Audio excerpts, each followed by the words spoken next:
엄지손가락에 묻은 붉은 인주 향기가 아직 코끝을 맴돌 때 나는 이혼 서류를 책상 위에 살짝 눕혔다. 서류 속 김민주와 박준식이라는 이름이 나란히 적혀 있는 부분에 방금 찍은 인장 자국이 뚜렷하게 새겨져 있었다.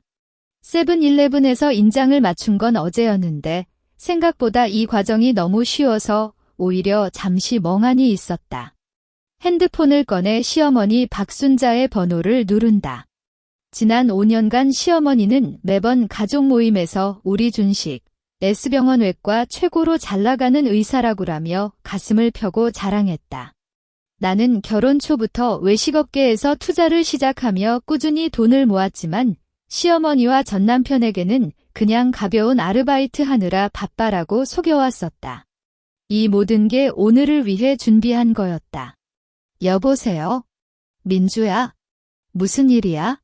준식이 병원에서 수술 끝났어. 밥 사와라며?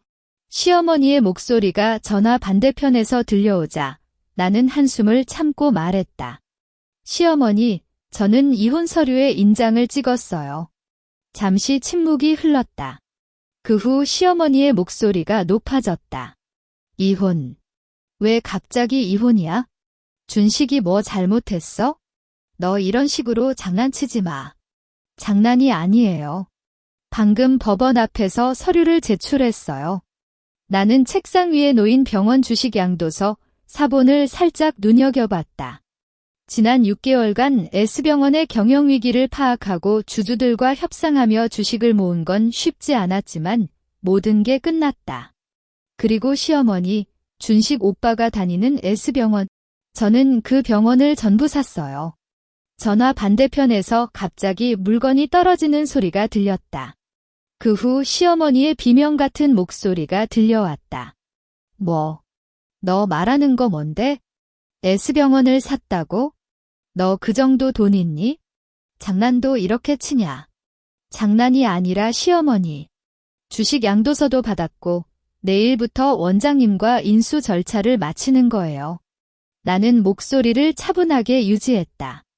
지난 5년간 시어머니가 우리 준식 의사라며 자랑한 거. 이제는 제가 그 병원을 관리하니까 준식 오빠의 직장도 제가 결정하게 되겠네요. 거짓말. 너 그럴 수 없어. 준식아. 박준식아.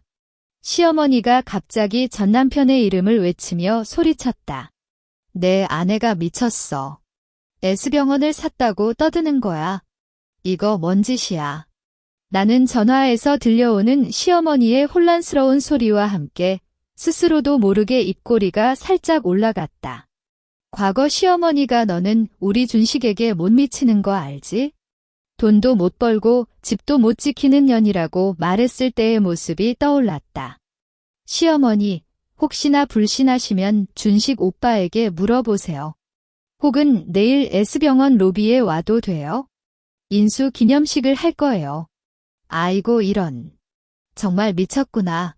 시어머니가 함성하며 전화를 끊었다. 핸드폰 화면이 검은색으로 변자 나는 이혼 서류를 다시 보았다. 박준식이라는 이름을 보며 과거 그가 나는 너 때문에 병원에서 기회를 놓쳤어라고 투덜댔던 모습이 기억났다. 이제는 반대로 그의 기회가 내 손에 달렸다. 나는 핸드폰을 넣고 창밖을 보았다. 햇살이 밝게 쬐고 있는데 오랫동안 숨겨온 비밀과 준비가 오늘부터 드디어 빛을 보는 거였다. 아직 끝나지 않았지만 첫걸음은 잘 때 놨다. 시어머니가 함성하며 전화를 끊은 뒤 겨우 3분 만에 핸드폰이 다시 울렸다. 화면에 떠있는 박준식이라는 이름을 보며 나는 미리 준비해둔 병원 주식 양도서 PDF 파일을 카메라 갤러리 첫 페이지에 세팅했다. 김민주, 너 방금 내 엄마한테 뭐 말했어? 전화 저쪽에서 박준식의 목소리가 툭툭 튀어나왔는데 분노보다는 경멸이 더 강했다. S병원을 샀다고? 너 그 정도 돈 어떻게 모았어? 우리 결혼 5년 동안 너 카페 아르바이트 한다고 말했잖아. 정신 나갔어? 나는 책상 위에 놓인 커피잔을 살짝 돌렸다. 지난 5년간 나는 매일 아침 6시에 일어나 카페 프랜차이즈 투자 분석을 하고 저녁엔 직접 운영하는 2개의 카페 매출을 확인했다. 박준식과 시어머니는 나의 아르바이트를 핑계로 집안일을 전부 나에게 떠넘겼지만 그 돈으로 서울 강남에 사무실을 세우고 의료 관련 투자를 시작한 건 그들도 모르는 비밀이었다. 아르바이트로 모은 돈으로 투자를 해서 모았어. 나는 목소리를 평온하게 유지했다. S병원이 경영위기에 처한 거 오빠도 알지? 지난 3개월간 주주들과 협상하며 주식을 모았어. 어제 마지막 주주와 양도 계약을 끝냈어. 거짓말하지 마. 박준식의 목소리가 높아졌다. S병원 주식 총액은 50억 이상인데 너 어떻게 그 돈을 모을 수 있어?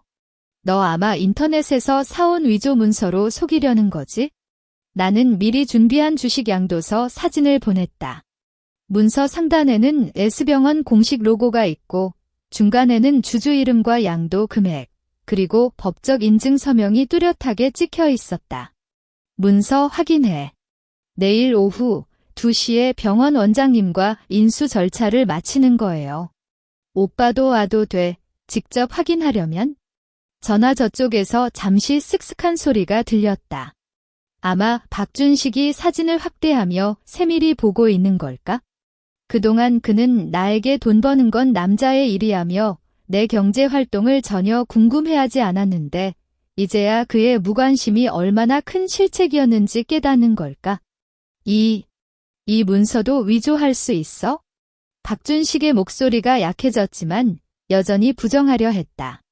원장님한테 직접 전화해봐. 너랑 인수계약 한다는 말 안 할 거야?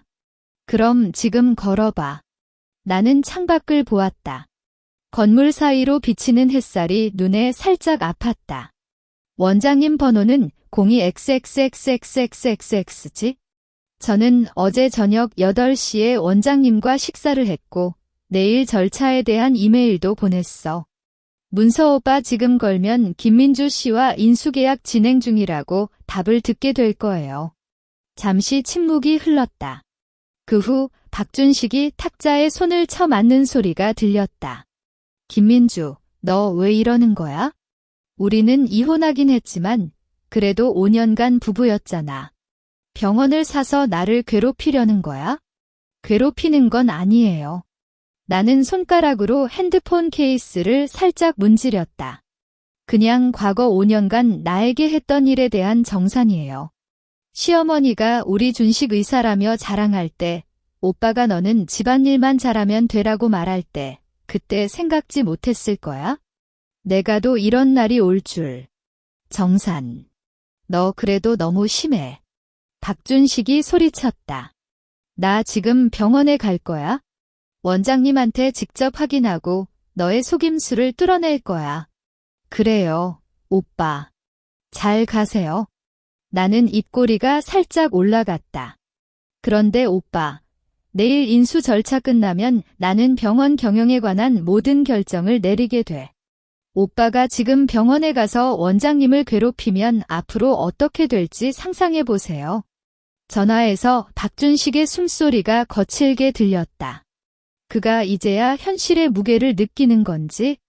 나는 전화를 끊기 전에 마지막으로 말했다. 오빠, 내일 만나요. S병원 로비에서. 내일인 줄 알았는데 박준식은 그날 오후에 S병원에 갑자기 들어왔다. 나는 이 원장과 로비 구석에 있는 회의 테이블 앞에서 마지막 인수인계 서류를 확인하고 있었다. 환자 데이터베이스 키, 약국 재고 목록, 그리고 병원 공식 인장이 찍힌 빈 처방전, 모든 서류는 양측이 서명하여 확인해야 했다. 유리문 밖에서 갑자기 급한 발소리가 들려왔다. 내가 고개를 들었을 때 박준식이 흰 가운을 입고 넥타이가 비뚤어진 모습을 바로 보았다.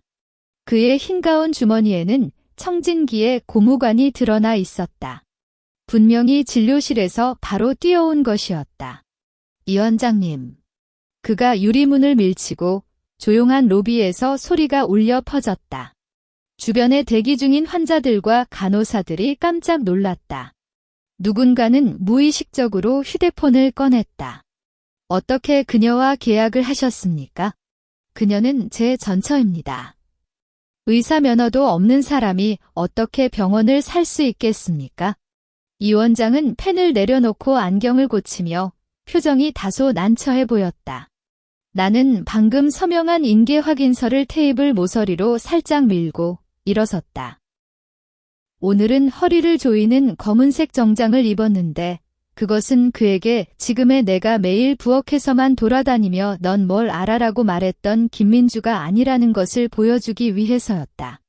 박 의사님, 내 목소리는 크지 않았지만 주변 사람들이 들을 수 있을 정도로 충분했다.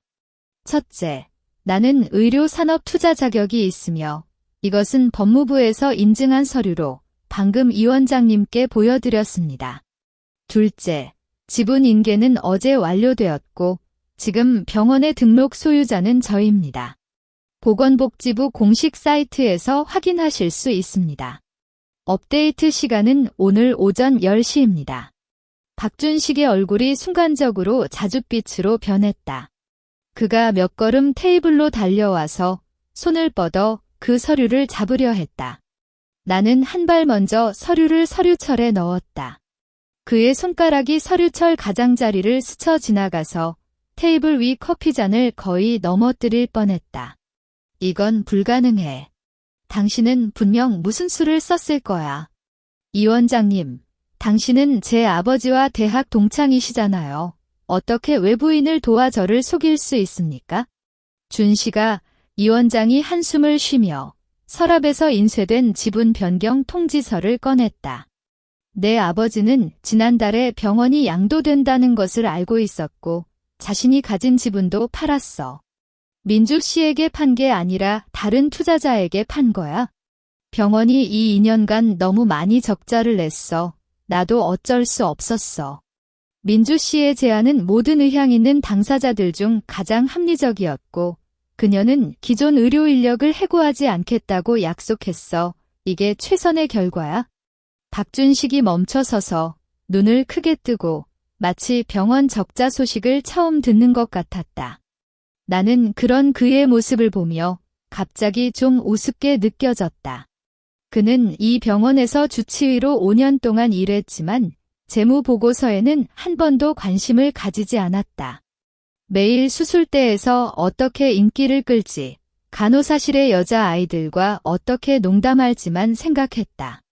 지금 와서 어떻게 이렇게 됐지라고 묻는 건 너무 늦었어. 기존 인원을 해고하지 않는다는 건 저는 포함되지 않나요? 문서 그가 갑자기 반응하며 내 눈을 뚫어지게 쳐다보았다. 그의 어조에는 약간의 당황함이 담겨 있었다. 주변의 속삭임 소리가 더욱 뚜렷해졌고 한 간호사가 몰래 영상을 찍고 있었으며 렌즈가 우리 쪽을 향하고 있었다. 나는 회의 테이블 가장자리에 기대어 팔짱을 끼고 의도적으로 속도를 늦추었다. 의료진의 편제는 유지될 것이지만 구체적인 직무 배치는 새로운 진료과 계획에 따라 조정될 것입니다. 예를 들어 지금 당신이 담당하는 위장외과 외래는 앞으로 간담외과와 통합될 수 있으며 의사팀도 재평가될 것입니다. 누가 남고 누가 이동할지는 누가 결정하는지 내가 더 말할 필요 없겠죠. 그의 몸이 흔들렸고 그는 테이블을 잡았다. 나는 그의 흰 가운 소매에 요오드가 조금 묻어있는 것을 보았는데 방금 환자에게 약을 바르고 있었던 것 같았다.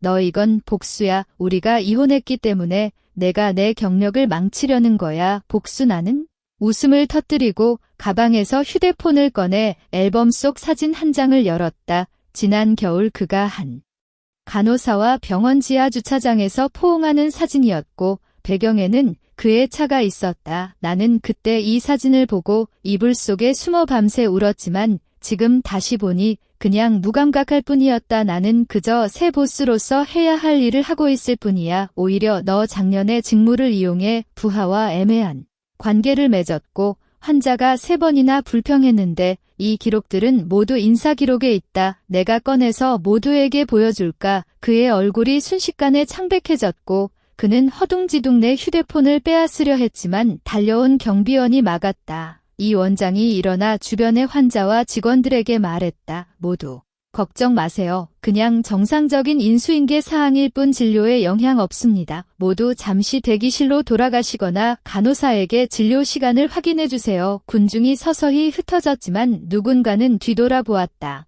박준식이 경비원에게 팔을 잡혀 있으며 눈은 나를 뚫어지게 쳐다보며 불을 뿜을 것 같았다. 나는 파일을 조수에게 건네주며 그에게 말했다. 내일 오전 9시 옥상 회의실에서 진료과 조정회의를 열 거야. 정장 입는 거 잊지 마. 흰 가운은 입지 마. 오늘 이후로 당분간 진료하지 마. 말을 마치고 나는 이 원장과 함께 엘리베이터 입구로 걸어갔다. 뒤에서 박준식의 분노에 찬 외침이 들려왔다. 김민주 기다려. 이렇게 끝내지 않을 거야. 엘리베이터 문이 서서히 닫히며 나는 엘리베이터 속내 모습을 보고 깊게 숨을 들이쉬었다. 이건 시작일 뿐이야. 박준식 그리고 내 엄마 우리 사이의 빚은 천천히 갚을 거야. 엘리베이터 문이 열리는 순간 휴대폰이 진동했고 아파트 경비원이 보낸 메시지였다. 김민주 씨 아파트 현관에 박순자 씨가 찾아오셨어요. 소리치고 계시는데 뒤에 사진 한 장이 첨부되어 있었다. 시어머니가 현관 출입구에 앉아 허리를 잡고 소리치는 모습이 담겨 있었다. 나는 휴대폰을 쥔 손가락을 살짝 조였다. 상상보다 빨리 왔네. 이전 장에서 병원에서 박준식이 울분을 토해냈을 때 시어머니가 곧 찾아올 거라고 생각했어야 했지만 숨을 쉴 시간조차 주지 않았다. 조수가 파일을 들고 따라오니 나는 그녀를 돌아보며 말했다. 나중에 회의 준비는 좀 늦춰도 돼. 일단 나랑 같이 내려가자. 아파트 현관으로 내려가는 길 엘리베이터 벽에 비친 내 모습을 보았다. 검은색 정장을 입고 머리를 단정적으로 묶었는데 아직도 병원에서의 긴장감이 풀리지 않았다.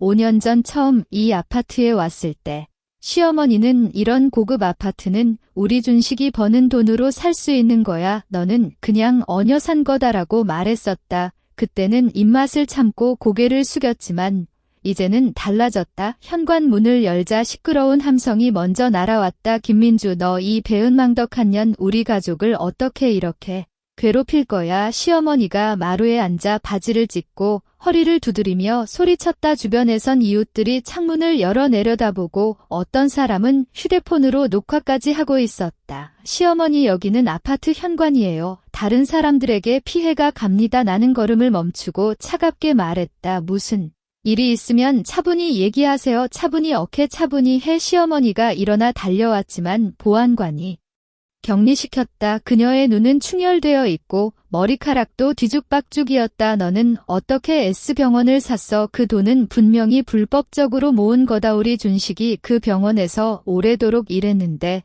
너는 그걸 뺏어가려고? 병원을 산 건 합법적인 투자와 계약을 통해서요. 나는 휴대폰 녹음 기능을 켰다. 시어머니가 계속해서 욕설을 하면 이 녹음 파일을 경찰에 제출할 거예요. 경찰. 너가 누구에게 경찰이라고 부를 거야. 시어머니가 더 크게 소리쳤다. 우리 준식이 너에게 얼마나 잘해줬어?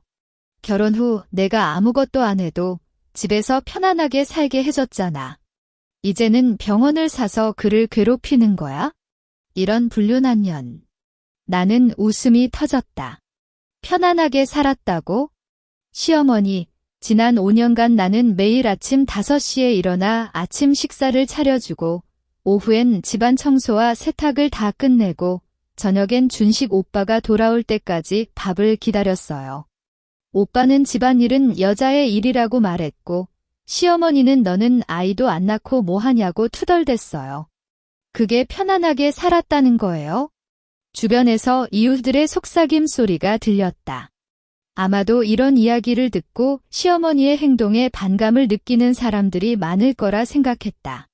그리고 시어머니, 준식 오빠가 혼외 관계를 가졌다는 건 아시나요? 나는 목소리를 살짝 높였다.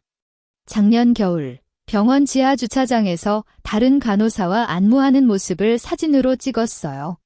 이런 사람이 병원에서 환자를 다루는 게 맞을까요? 시어머니의 얼굴이 갑자기 창백해졌다. 거짓말. 준식이 그럴 리 없어. 거짓말이 아니에요. 인사 파일에 환자 불만도 3차례나 적혀 있어요. 나는 보조원에게 신호를 보냈고 보조원은 태블릿에 저장된 사진과 불만 기록을 보여줬다. 이제 시어머니가 여기서 계속하다가는 준식 오빠의 명예도 망가지고 아파트 이웃들에게도 안 좋은 인상을 남기겠죠. 아이고 이런. 시어머니가 무릎을 꿇고 울기 시작했다. 우리 준식은 그래도 좋은 의사였어. 너는 그의 직업을 뺏어가지 마. 제발. 직업은 그의 실력과 태도로 얻는 거예요. 나는 녹음을 멈췄다. 내일 병원에서 과조정회의를 할 거예요. 준식 오빠가 그 자리에 남을 수 있을지는 그의 행동과 실적으로 판단할 거예요. 시어머니, 이제 그만 돌아가세요. 다시 이렇게 소란을 피우면 법적인 조치를 취할 수밖에 없어요. 보안관이 시어머니를 부축하고 나가려 하자 그녀는 뒤돌아 김민주, 너 이 악녀. 너는 반드시 후회할 거야. 라고 외치며 갔다. 주변 이웃들은 점차 창문을 닫고 녹화하던 사람들도 휴대폰을 넣었다. 나는 현관문을 닫고 한숨을 내쉬었다. 휴대폰 안에 녹음 파일을 확인했는데 시어머니의 욕설과 부인하는 모습이 선명하게 담겨 있었다. 이 파일은 나중에 필요할 때 쓸 수 있을 거다. 보조원이 씨, 괜찮으세요? 라고 묻자 나는 고개를 끄덕였다. 문서 괜찮아.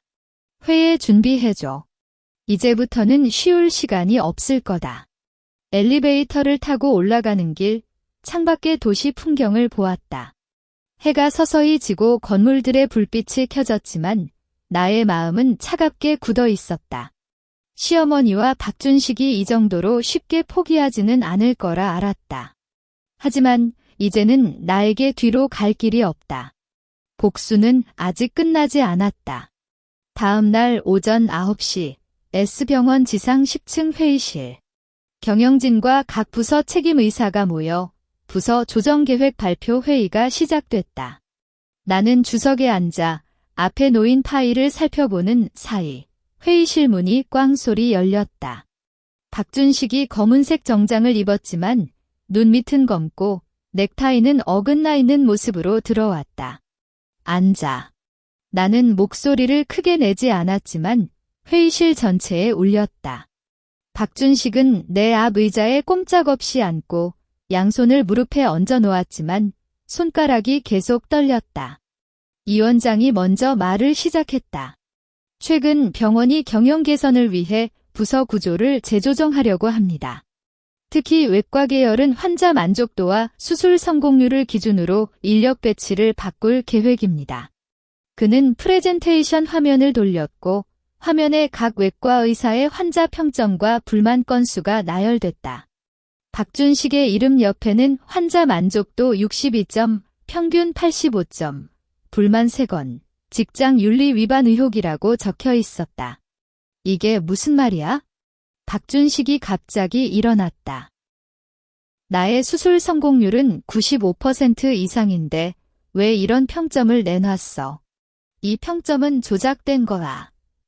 수술 성공률은 높지만 환자 관리와 의사소통이 부족합니다. 병원 관리팀장이 인터럽트했다. 지난 6개월간 3건이 불만 모두 의사가 태연하게 대하거나 질문에 충분히 답하지 않음 관련이에요. 또한 직원과의 비정상적인 관계로 병원 이미지에 손상을 줬습니다. 이는 병원 윤리 규정에 위반되는 행위입니다. 나는 박준식을 쳐다보았다. 병원은 단순히 수술을 잘하는 의사만 필요한 게 아니에요. 환자에게 신뢰를 주고 직장 분위기를 건강하게 유지하는 것도 중요합니다. 박준식 의사, 너는 이 2가지에서 모두 실패했어. 그래서 너는 나를 뭐 하려고? 박준식의 목소리가 떨렸다. 외과 진료는 잠시 중단하고 사무지원부로 이동시킬 거예요. 나는 결정적으로 말했다. 주요 업무는 환자 진료 기록 정리, 진료 예약 조정, 그리고 의료기자재 관리입니다. 월급은 현재 수준의 70%로 조정하고 6개월 후에 다시 평가해서 진료팀으로 복귀 여부를 결정하겠습니다. 사무지원부. 박준식이 함성했다. 나는 외과 전문의인데 그런 사무직을 할 건데? 김민주, 너는 명백히 보복이고 보복가 아니라 경영 판단이에요. 나는 파일에서 환자 불만 기록과 직장 관계 관련 증거를 꺼냈다. 이런 문제가 있는 의사를 계속 진료에 투입하면 병원의 신뢰도가 계속 떨어질 거예요. 나는 병원을 잘 운영하려고 해. 아니면 너를 괴롭히려고. 회의실에서 다른 의사들이 속삭이더니 어느 누구도 박준식을 지지하지 않았다. 아마도 그들이 평소에도 박준식의 태도에 불만이 많았을 거다. 나는 안 할 거야. 문서 박준식이 의자에 내려찍었다. 이런 불공정한 대우를 받고 사무직을 할 리 없어. 나 직장을 그만둘 거야. 그래도 돼. 나는 태연하게 답했다. 하지만 병원과의 계약서에 명시된 대로 직접적인 원인으로 인한 이탈은 보상금이 없어요. 또한 너의 직장 윤리 위반 사실을 의료계에 공지할 거예요. 그러면 다른 병원에서도 취업하기 어려울 거예요.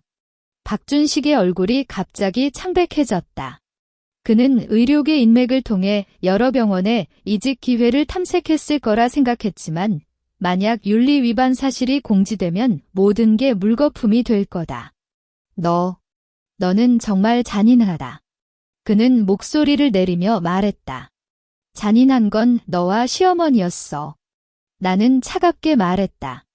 지난 5년간 나에게 한 모든 것, 이제 조금씩 갚는 거예요. 만약 사무지원부 업무도 제대로 안 하면 그때는 해고할 거예요. 그럼 이탈뿐만 아니라 이력서에도 흠집이 생기겠죠.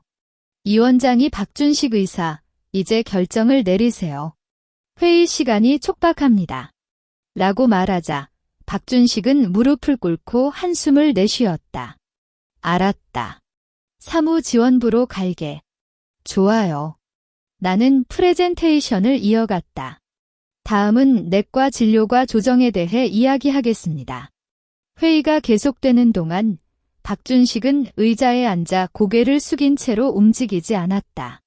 나는 가끔씩 그를 눈으로 살펴보지만 아무런 감정도 느끼지 않았다. 이는 그가 나에게 줬던 아픔에 비하면 아무것도 아니었다. 회의가 끝나고 모든 사람이 나가자 박준식이 나에게 다가왔다. 김민주, 이 일은 절대 끝나지 않아.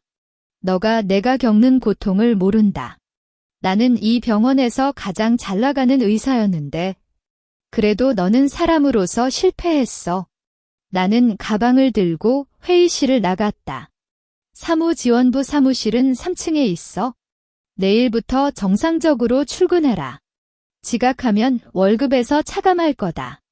문을 닫는 순간 박준식의 분노에 찬 울음소리가 들렸다. 하지만 나는 뒤를 돌아보지 않았다. 이제는 나의 삶을 위해 살아야 했고 과거의 아픔을 떼어내기 위해선 이 정도는 해야 했다. 보조가 씨, 다음 일정은 오후 2시에 의료기자재 공급업체와의 미팅이에요. 라고 말하자 나는 고개를 끄덕였다. 알았다. 차 준비해줘. 차 안에서 창밖을 보았다. 서울의 바쁜 거리 풍경이 지나가지만 나의 마음은 평온했다. 박준식이 사무지원부에서 어떻게 살아남을지 모르겠지만 그는 이제 나의 규칙 아래에서 살아가야 했다. 그리고 이것이 바로 나의 복수의 두 번째 단계였다. 문당 카페 창밖을 보면 가을 햇살이 단풍잎을 비추고 있었다. 나는 아메리카노를 마시며 손가락으로 핸드폰 화면을 쓱 넘겼을 때 문구가 민주야, 오랜만에 만나자라고 뜬 메시지를 받았다. 보낸 사람은 사촌 누나 이수진이었다. 지난 5년간 사촌 누나는 시어머니와 가장 가까웠지만 나에게는 여자끼리 이해하자나라고 말하며 중재를 시도하기도 했다. 그래도 다른 친척들에 비해 적어도 공정하게 말하려 했기 때문에 나는 오후 3시 강남 카페에서 만나자라고 답장했다. 약속 시간 10분 전에 카페에 도착했는데 사촌 누나는 이미 창가 의자에 앉아 있었다. 그녀는 검은색 코트를 입고 머리에 액세서리를 달고 있었지만 눈썹을 찌푸린 모습으로 나를 보았다. 민주야, 앉아. 나는 맞은편 의자에 앉았다. 사촌 누나, 무슨 일이야? 갑자기 만나자고. 준식이랑 시어머니 이야기야. 사촌 누나가 커피잔을 돌렸다. 준식이 사무지원부로 갔다는 거 들었다. 너도 너무 심했잖아. 그래도 5년간 부부였고 준식이는 의사로서 정말 잘했어. 너는 병원을 샀다고 해서 이렇게 대할 수 있어? 잘했다는 건 수술 실력뿐이야. 나는 차갑게 말했다. 환자 관리도 안 되고 직장에서 윤리 위반까지 했다는 건 잊으셨어? 그런 사람을 계속 외과에 두면 병원이 망가지겠죠. 그래도 직위를 이렇게 내리는 건 너무하다. 사촌 누나가 목소리를 높였다. 시어머니가 저녁을 못 먹고 울고 있어? 민주야, 너는 예전엔 그렇게 착했는데 이혼하고 병원을 샀다고 해서 사람이 변했어? 준식이를 용서해주고 직위를 복구해줘. 착했다는 건 나의 약점을 이용한 거였어. 나는 핸드폰을 꺼냈다. 사촌 누나, 이 사진 봐. 그는 나에게 보낸 사진을 보자 얼굴이 갑자기 창백해졌다. 사진은 작년 크리스마스에 박준식이 병원 간호사와 호텔 로비에서 키스를 하는 모습이었다. 이게 진짜야? 물론이야. 나는 또 다른 사진을 보여줬다. 이건 환자 불만 기록이야. 박준식이 환자의 질문에 대답하지 않고 태연하게 대하거나 심지어 욕을 했다는 내용이 적혀 있어. 이런 사람이 환자를 다루는 게 맞아? 사촌 누나는 입을 벌린 채 아무 말도 하지 못했다. 그녀는 시어머니의 말만 믿고 준식이가 민주를 잘 대해줬다고 생각했지만 이제는 현실을 직접 보게 됐다. 사촌 누나, 너는 예전에 여자는 결혼하면 가정을 위해 양보해야 한다고 말했잖아. 나는 목소리를 부드럽게 했지만 속은 차갔다. 그때 나는 시어머니에게 맞고 박준식에게 속아도 양보했어. 하지만 그런 양보가 결국엔 나를 아프게만 했어. 이제는 그런 거 안 할 거다. 그래도 준식이는 지금 후회하고 있어? 사촌 누나가 겨우 말했다. 그는 너를 사랑했어. 그냥 일시적인 실수였어. 사랑한다는 말로 모든 게 용서될까? 문서 나는 웃음이 터졌다. 그가 나를 속이고 다른 여자와 만나는 동안 나는 혼자 집에서 눈물을 흘렸어. 그런 아픔을 사촌 누나는 모르겠죠? 사촌 누나는 고개를 숙였다. 그럼 어떻게 해야 해? 시어머니가 계속 나에게 부탁하잖아. 박준식이 스스로 잘 살아가야 해. 나는 카페 계산서를 내밀었다. 사촌 누나, 중재는 그만하세요. 나는 결정했어. 박준식이 사무지원부에서 제대로 일하고 6개월 후 평가를 통과하면 직위를 복구해줄 수도 있지만 지금은 안 돼. 사촌 누나는 한숨을 내쉬며 알았다고 말했다. 그럼 시어머니에게 말해줄게. 하지만 민주야, 내가 너무 독해졌다. 독해진 건 아니라 스스로를 지키기 시작한 거야. 나는 가방을 들고 일어났다. 카페비는 내가 냈어? 다음엔 이런 중재는 하지 마요. 우리 사이에도 더 이상 이야기할 거 없어. 카페를 나오니 가을바람이 차갑게 불렀다. 나는 핸드폰에 시어머니의 번호를 찾았다가 다시 넣었다. 사촌 누나의 중재가 실패했다는 걸 알았을 시어머니는 또 어떤 짓을 할지 모르겠지만 이제는 나를 막을 수 없다. 차 안에서 음악을 듣고 있었다가 보조로부터 박준식이 사무지원부에서 업무를 거부하고 있어라는 메시지를 받았다. 나는 그럼 월급에서 50% 차감하라고 알려줘. 그리고 만약 계속 거부하면 해고 처리해라고 답장했다. 박준식, 이제는 너의 선택이 너의 미래를 결정할 거야. 그리고 나는 계속해서 너와 시어머니에게 줬던 아픔을 갚아낼 거다. 월급 50% 차감. 해고 처리. 박준식이 사무지원부 사무실에서 폭발했다. 그는 책상을 쳐맞아 서류들이 흩날렸고 옆에 앉은 동료들이 겁먹어 몸을 움츠렸다. 김민주 그년 정말 내 모든 걸 박살내려고 하냐. 그는 즉시 퇴근 처리하려 했지만 생각해보니 별다른 저축이 없었다. 지난 5년간 그는 월급을 대부분 자기 쇼핑과 친구들과의 만남에 썼고 시어머니에게도 돈을 주지 않았다. 만약 지금 퇴근하면 집세도 내기 어렵고 시어머니와 함께 생활하기도 힘들었다. 아니, 나 이렇게 살 수 없어. 그는 혼자 말했다. 다른 병원에 이직하면 되는 거야? 나는 외과 전문이고 수술 실력도 좋은데 어떤 병원에서도 받아줄 거다. 그는 즉시 핸드폰을 꺼내 의료계 인맥을 뒤져봤다. 첫 번째로 연락한 건 대학 동기인 이석훈 의사였다. 이석훈은 서울 근교에 있는 대형 병원 외과 과장이었고 예전엔 준 씨가 나중에 필요하면 편하게 말해라고 말했었다. 석훈아, 나 김준식이야. 박준식이 목소리를 떨리게 말했다. S병원에서 좀 문제가 생겨 이직하려는데 너네 병원 외과에 자리 없어? 나 수술 실력은 알잖아. 준씨가 미안해.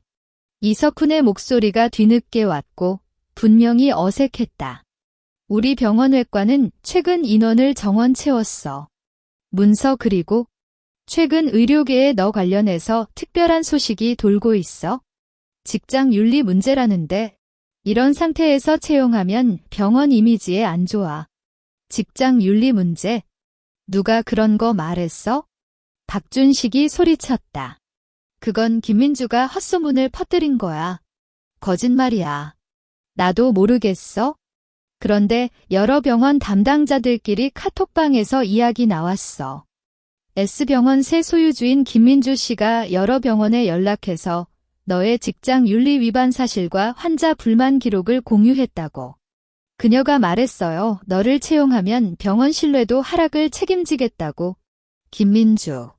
박준식이 탁자에 손을 쳐 맞았다. 그년이 진짜 미쳤어.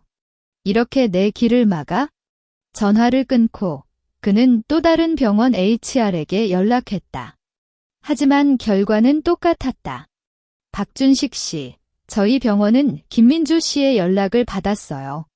직장 윤리 문제와 환자 불만이 확인된 의사는 채용할 수 없습니다.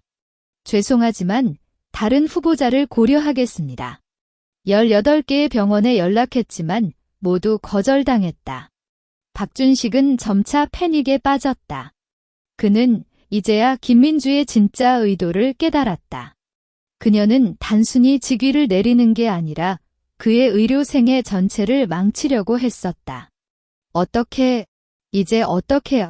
그는 의자에 앉아 두 손을 얼굴에 대고 말했다. 시어머니에게 전화를 걸어 이직이 안 되라고 말하자 시어머니도 함성하며 김민주 그 악녀. 나 갈 거야. 다시 그녀를 혼내주고 와.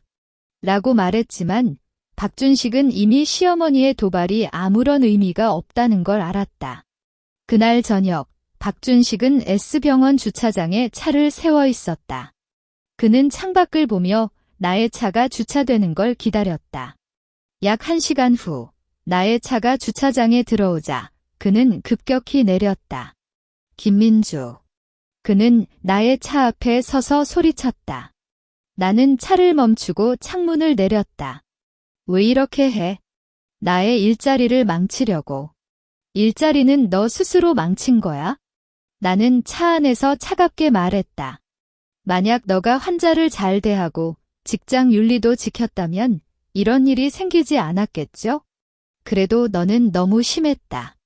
박준식이 눈물을 글썽였다. 나는 오직 수술만 생각했어. 그게 잘못이었어? 나의 꿈은 외과 의사로서 잘 살아가는 거였어. 꿈. 문서 나는 웃음이 터졌다. 내 꿈은 괜찮았지만 다른 사람을 상하게 하는 꿈은 죽여야 해.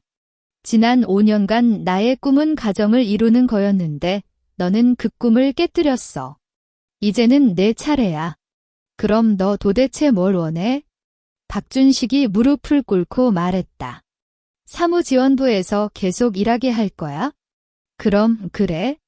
하지만 월급을 원래대로 주고 6개월 후 평가는 잘 해줘. 나 진료팀으로 돌아가고 싶어. 나는 그의 모습을 보며 아무런 감정도 느끼지 않았다. 이전엔 그가 이렇게 빌 걸 상상할 수 없었지만 이제는 그냥 불쌍해 보일 뿐이었다. 조건은 나의 규칙대로야. 사무지원부에서 제대로 일하고 환자 불만과 윤리 문제에 대한 반성문도 써야 해. 그렇게 되면 6개월 후 평가를 통해 진료팀으로 복귀할 가능성도 있어. 반성문. 박준식이 눈을 크게 뜨렸다. 하지만 그는 다른 선택지가 없었다. 알았다. 반성문도 쓸게. 그래서 너는 다른 병원에 연락해서 나를 채용하지 않은 거 그만해줘. 내가 제대로 일하면 그렇게 할게. 나는 차 창문을 올렸다. 내일 아침 9시까지 반성문을 작성해서 제출해. 지각하면 또 월급을 차감할 거다. 차를 돌려 주차장을 나가는 순간 나는 뒤로 돌아보았다. 박준식은 여전히 무릎을 꿇고 서 있었다. 그의 모습은 지난 5년간 나에게 했던 모습과 정반대였다. 차 안에서 어시스턴트에게 박준식이 사무지원부에서 제대로 일하는지 감시해줘. 그리고 반성문은 꼼꼼히 검토해라고 말했다. 알겠습니다. 김민주 씨. 나는 창밖의 도시 풍경을 보았다. 해가 지고 불빛이 켜졌지만 나의 마음은 여전히 차갑다. 박준식이 이제야 후회를 하긴 하지만 이 정도는 아직 부족하다. 시어머니가 아직 조용하지 않았고 나와 그들 사이의 거래는 아직 끝나지 않았다. 병원에서 새로운 의료기기 도입 회의를 마치고 나는 어시스턴트와 함께 지하 주차장으로 향했다. 핸드폰이 갑자기 울렸는데 집안 감시 카메라 연동 앱에서 알림이 왔다. 침입 감지. 거실 창문이 강제로 열림. 화면을 클릭하자 거실에 시어머니 박순자가 쓱쓱 서류를 뒤지는 모습이 실시간으로 보였다. 나의 손가락이 갑자기 굳었다. 이혼 후 아파트 문열쇠는 바꾸지 않았었다. 처음엔 아마도 다시 오지 않을 거다라는 생각이었고 이후엔 병원 준비로 바빠 잊어버렸다.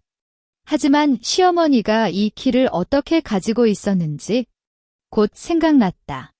결혼 3주년 기념일에 시어머니가 어쩌다가 열쇠를 잃어버릴지 몰라며 여분의 키를 받아갔었다. 당신은 시어머니가 걱정해주는 거라고 생각했지만 이제는 그녀의 심술이 드러났다. 무슨 일이에요? 어시스턴트가 내 표정을 보고 묻자 나는 앱 화면을 보여줬다. 시어머니가 집에 몰래 들어왔어. 서류를 뒤지고 있네? 어떡하시겠어요?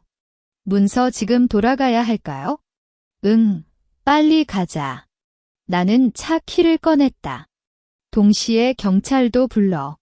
침입과 절도 시도로.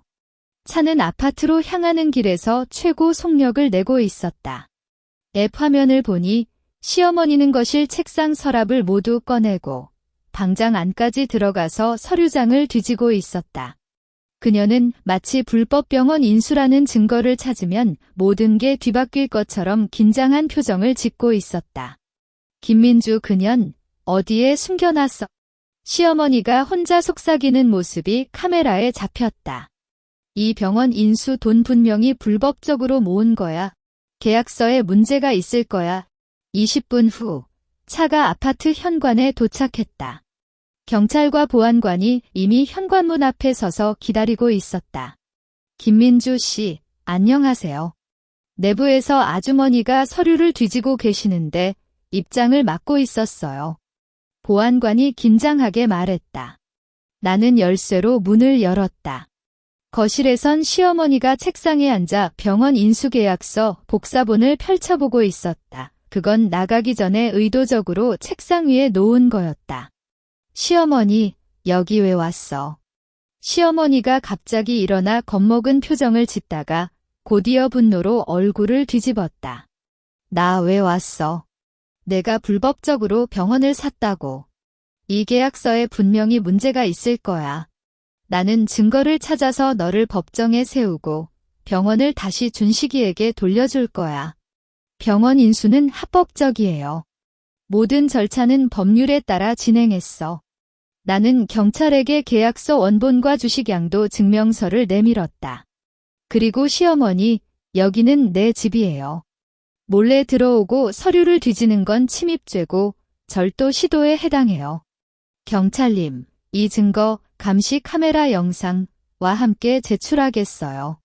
경찰이 시어머니에게 질문을 시작했다. 아주머니, 이 집 주인인 김민주 씨의 허락을 받고 들어왔어요? 허락. 나는 이 집 시어머니야. 준식이 아내가 이 집을 샀다고 하지만 준식이 돈을 내준 거 아니야? 그래서 나도 이 집의 주인 중 하나야. 시어머니가 소리치며 말했다. 시어머니, 이 아파트는 결혼 전 내 개인 재산으로 샀어요. 나는 부동산 등기부 등본을 꺼냈다. 결혼 동안도 공동재산으로 등록하지 않았어. 시어머니가 여기에 들어오는 건 명백한 침입이에요. 시어머니가 입을 벌린 채 아무 말도 하지 못했다. 경찰이 감시 카메라 영상을 확인하고 아주머니, 침입과 서류 훔쳐보는 행위는 범죄에 해당해요. 지금 당장 따라오세요. 안 돼. 나는 증거를 찾아야 해. 시어머니가 바닥에 앉아 울기 시작했다. 김민주, 너 이 악녀. 너는 우리 가족을 죽이려고 해. 준식아, 어디 갔어? 엄마를 구해줘. 그때 문이 열렸다. 박준식이 숨막히는 듯한 모습으로 들어왔다. 엄마, 어디서 이러고 있어? 그는 경찰이 있는 걸 보고 겁먹었다. 민주아, 이게 뭐야? 경찰까지 불렀어. 시어머니가 몰래 내 집에 들어와 서류를 뒤집고 있어? 침입죄랑 절도 시도예요. 나는 차갑게 말했다. 오빠, 이런 행동을 저지하지 않고 오히려 지켜봤어? 박준식이 시어머니에게 다가가 엄마, 빨리 일어나. 이러면 안 돼. 라고 말하려 했지만 시어머니가 아야, 내가 이렇게 약해지다니. 인연이 너를 괴롭히고 병원을 뺏어가는데 넌 뭐 해? 라고 소리쳤다. 경찰이 시어머니를 부축하고 나가려 하자 그녀는 나에게 김민주, 너는 반드시 후회할 거야. 나는 절대 너를 용서하지 않아. 라고 외치며 갔다. 박준식은 뒤를 따라가다가 돌아보며 나에게 안타까운 표정을 짓지만 아무 말도 하지 못했다. 문을 닫고 나는 거실을 둘러보았다. 서류가 흩날려 있고 책상도 뒤집혀 있었다. 조수가 씨, 정리해드릴게요라고 말하지만 나는 손을 흔들었다. 알아. 그냥 내버려둬. 이건 시어머니와 박준식이 내게 남긴 마지막 선물이야. 핸드폰에 박준식으로부터 문자가 왔다. 민주아, 제발 엄마를 봐줘. 그녀는 그냥 너를 원망해서 그랬어. 벌을 받으면 안 돼. 엄마 몸이 안 좋아. 나는 문자를 보고 삭제했다. 이제는 설득이나 용서가 아무런 의미가 없다. 시어머니와 박준식이 스스로 선택한 길이니 그 결과도 스스로 받아들여야 한다. 나는 창밖을 보았다. 저녁 노을이 아름답게 지고 있지만 나의 마음은 여전히 차갑다. 이제 남은 건 박준식의 마지막 선택이야. 그리고 나는 그 선택에 맞는 결과를 줄 거다. 아파트 정리도 마치지 못한 채 책상에 앉아 있을 때 현관벨이 울렸다. 감시 카메라 화면을 보니 박준식이 손에 큰 사과장과 꽃다발을 들고 서 있고 얼굴엔 지난 5년간 절대 보지 못한 비굴한 표정이 얹어졌다.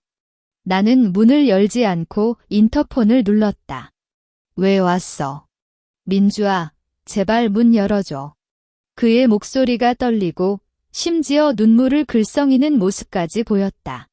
엄마 때문에 정말 미안해. 그리고 지난 5년간 내게 한 모든 잘못도 사과한다. 제발 한 번만 들어줘. 어쩌다가 문을 열었다. 그는 즉시 사과장과 꽃다발을 내밀었고 고개를 끄덕이며 민주아, 이거 내가 좋아했던 향수인데 예전에 사주려다가 잊어버렸어라고 말했다. 문서 그 향수는 결혼 1주년 기념일에 나가 함께 샀던 건데 그는 그 뒤로 절대 기념일을 기억하지 못했다. 앉아. 나는 거실 의자에 앉았고 그 역시 겁탈하며 맞은편에 앉았다. 사과장을 펼쳐보니 죄송합니다. 다시 한번 기회를 주세요 같은 말이 반복적으로 적혀 있지만 과거의 아픔을 언급하거나 진정한 반성을 표현한 건 하나도 없었다. 민주아, 엄마가 지금 경찰서에 있잖아. 박준식이 먼저 말을 꺼냈다. 침입죄로 고발당했는데 만약 형사처벌을 받으면 몸이 안 견딜 거야. 제발 너 고발을 취소해줘. 그리고 병원에서 내 직위를 복구해줘. 나 외과 의사로서 살고 싶어. 6개월 평가도 기다리지 않고 지금 당장 진료팀으로 돌려줘. 고발 취소하고 직위 복구. 나는 웃음이 터졌다. 박준식, 내가 생각하는 게 너무 단순하다. 시어머니는 명백한 침입죄를 저질렀고 너는 과거에 환자를 태어나게 대했고 다른 여자와 관계를 맺었어. 이 모든 게 단순히 사과로 해결될 거라고 생각해? 그래도 우리는 5년간 부부였잖아. 그는 갑자기 일어났다. 나 지금 정말 후회하고 있어? 만약 너가 기회를 준다면 나는 너에게 모든 걸 바치고 시어머니도 너를 잘 대해줄 거야. 심지어 재혼해도 된다. 너와 다시 함께 살고 싶어, 민주아. 재혼 제안이 나온 순간 나는 사과장을 꺼내 찢어버렸다. 종이 조각이 공중에 흩날리며 그의 놀란 표정을 가렸다. 박준식, 너 정말 우스울 뿐이야. 재혼. 너가 다른 여자와 입맞춤을 하는 모습을 봤을 때 나는 재혼 같은 생각을 한 적이 있을까? 너는 오직 너 자신만 생각해. 시어머니가 벌을 받는 거를 걱정하는 게 아니라 너의 직위와 생활이 망가지는 거를 두려워하는 거지? 그의 얼굴이 점차 창백해졌다. 아니, 민주아, 나는 진심이야. 너 없이 못 살아. 병원도 없고 돈도 없고 엄마도 갇힐 거야. 제발 너만이 나를 구할 수 있어? 나는 널 구할 생각이 없어. 나는 차갑게 말했다. 시어머니의 벌은 그녀가 스스로 선택한 결과고 너의 처지는 너의 행동이 만들어낸 거다. 지난 5년간 나는 매일 밤 너의 불륜을 생각하며 울었고 시어머니의 괴롭힘을 참아냈다. 그때 너는 어디에 있었어? 내가 나를 구해줬어? 그때는 내가 잘못됐어. 하지만 이제는 다 고칠 거야. 그는 무릎을 꿇고 나에게 기도하는 듯이 말했다. 민주아, 제발. 직위만 복구해줘. 나는 수술을 통해 환자를 돕고 싶어. 문서극의 나의 꿈이야. 꿈. 너의 꿈은 너의 자만심과 이기심을 위해 존재하는 거였어. 나는 가방에서 환자 불만 기록을 꺼냈다. 이 환자들은 너 때문에 병원을 갈망하지 않고 자신의 질병을 숨기게 됐어. 너는 그들의 꿈을 깨뜨렸는데 지금 자신의 꿈을 말하는 거야? 너는 정말 인간이 아니다. 그는 더 이상 말하지 못했다. 두 손을 얼굴에 대고 울기 시작했지만 나는 아무런 연민도 느끼지 않았다. 이는 그가 나에게 줬던 아픔에 비하면 아무것도 아니었다. 박준식, 이제 그만 돌아가. 나는 일어났다. 고발은 절대 취소하지 않을 거고 직위도 복구시켜주지 않는다. 너는 시어머니와 함께 벌을 받고 과거의 잘못을 되돌릴 시간을 갖는 게 좋을 거다. 그리고 나는 너와 다시는 만나고 싶지 않아. 민주아, 너 이렇게 할 거면. 그는 갑자기 분노에 찬 표정을 짓지만 곧 다시 절망으로 무너졌다. 나는 이제 어떻게 해야 해? 길이 막혔어. 길은 너가 스스로 막은 거다. 나는 현관문을 열었다. 이제 나가. 다시 이 집 앞에 나타나면 경찰에 신고할 거다. 그는 꽃다발을 바닥에 내려놓고 두 발이 묶인 듯한 모습으로 천천히 나갔다. 문을 닫는 순간 그의 슬픈 울음소리가 들렸지만 나는 뒤를 돌아보지 않았다. 어시스턴트가 씨, 정말 괜찮으세요? 라고 묻자 나는 창밖을 보았다. 비가 갑자기 내리기 시작했고 거리의 불빛이 비를 통해 흐릿하게 보였다. 괜찮아. 이제 거의 끝나는데? 박준식과 시어머니에게 준 모든 대답은 지난 5년간 나에게 줬던 아픔에 대한 답변이다. 하지만 이것이 끝은 아니다. 마지막 단계에서 그들에게 최종적인 결과를 알려줄 거다. 3개월 후 서울중앙지법에서 판결이 나왔다. 시어머니 박순자는 침입죄와 기물파손으로 벌금 500만 원과 집행유예 1년을 선고받았고 이전 아파트 현관에서의 도발 행위도 함께 고려되어 사회봉사 120시간을 명령받았다. 박준식은 직장 윤리 위반에 대한 병원 내 처분을 받았을 뿐만 환자 불만에 대한 배상 청구까지 받아 최종적으로는 병원을 완전히 떠나야 했다. 의료계에 그의 이름은 신뢰할 수 없는 의사로 등재되며 어느 병원에서도 채용받지 못하는 처지가 됐다. 나는 판결 결과를 법률 대리인으로부터 들었을 때 아무런 감정이 느껴지지 않았다. 해방감도 아니고 만족감도 아니고 그냥 오래된 책을 펼쳐놓고 마침내 마지막 페이지를 넘긴 듯한 평온함이었다. 그날 오후 S병원 로비에서 환자 한 명이 다가왔다. 할머니는 손에 꽃병을 들고 김소유주님, 감사합니다라고 말하며 눈을 감췄다. 제 딸이 예전엔 이 병원에서 진료받았을 때 의사가 태연하게 대하니까 병원을 바꿨어요. 하지만 지금은 의료진들이 정성껏 대해주고 환자 편의도 많이 개선됐어요. 이제는 다시 여기서 진료받고 있어요. 나는 할머니의 손을 잡고 미소를 띠썼다. 지난 3개월간 나는 병원을 리모델링하고 환자 중심의 진료 시스템을 구축했고 우수한 의료진을 채용했다. 박준식이 있었던 외과는 이제 더 젊고 열정적인 의료진들이 이끌고 있으며 환자 만족도는 95%를 넘어섰다. 나는 더 이상 박준식의 전처나 복수를 위한 여자로 보이지 않고 능력 있는 병원 소유주 김민주로 인식받기 시작했다. 저녁, 병원을 마치고 차를 몰고 가는 길, 과거의 기억이 스쳐 지나갔다. 결혼 초 시어머니가 너는 우리 준식에게 못 미치는 거 알지라고 말했을 때, 박준식이 집안일은 여자의 일이라고 투덜댔을 때, 그리고 불륜 사실을 알았을 때 눈물을 흘렸던 밤 뒤 모든 게 지금은 먼 과거의 이야기처럼 느껴졌다. 나는 이혼 후 살았던 아파트를 팔고 병원 근처의 작은 집으로 이사했다. 집에는 큰 창문이 있고 창가에 내가 좋아하는 꽃들이 피어 있고 주말엔 친구들과 함께 식사하거나 독서하는 시간을 보낸다. 지난 5년간 잃어버린 나 자신을 다시 찾아온 거였다. 어느 날 카페에서 책을 읽고 있을 때 박준식을 우연히 봤다. 그는 편의점 알바복을 입고 물건을 정리하고 있었고 옛날의 자랑스러운 모습은 하나도 없었다. 그는 나를 보았지만 곧 눈을 돌려버렸다. 아마도 부끄러웠을 거다. 나는 아무런 반응도 보이지 않고 책을 계속 읽었다. 이제 그는 나의 삶에 아무런 의미도 없다.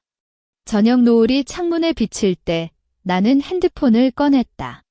카메라 롤에 과거 박준식과 시어머니와 함께 찍은 사진이 아직 남아있었는데 이제는 마음 편히 삭제했다. 그동안 복수를 위해 살았지만 진정한 해방은 과거를 잊는 게 아니라 과거에 얽매이지 않고 새로운 삶을 살아가는 것이다. 나는 차를 몰고 집으로 향했다. 창밖을 보면 서울의 불빛이 아름답게 펼쳐져 있었다. 병원은 잘 운영되고 있고 나는 스스로를 사랑하며 살고 있으며 앞으로도 더 많은 행복을 만들어낼 거라고 믿는다. 복수는 끝났다. 하지만 나의 삶은 지금부터 새로 시작된다. 이제는 누구의 기대에도 누구의 괴롭힘에도 굽하지 않고 오직 나 자신을 위해 살아갈 거다. 이야기 끝.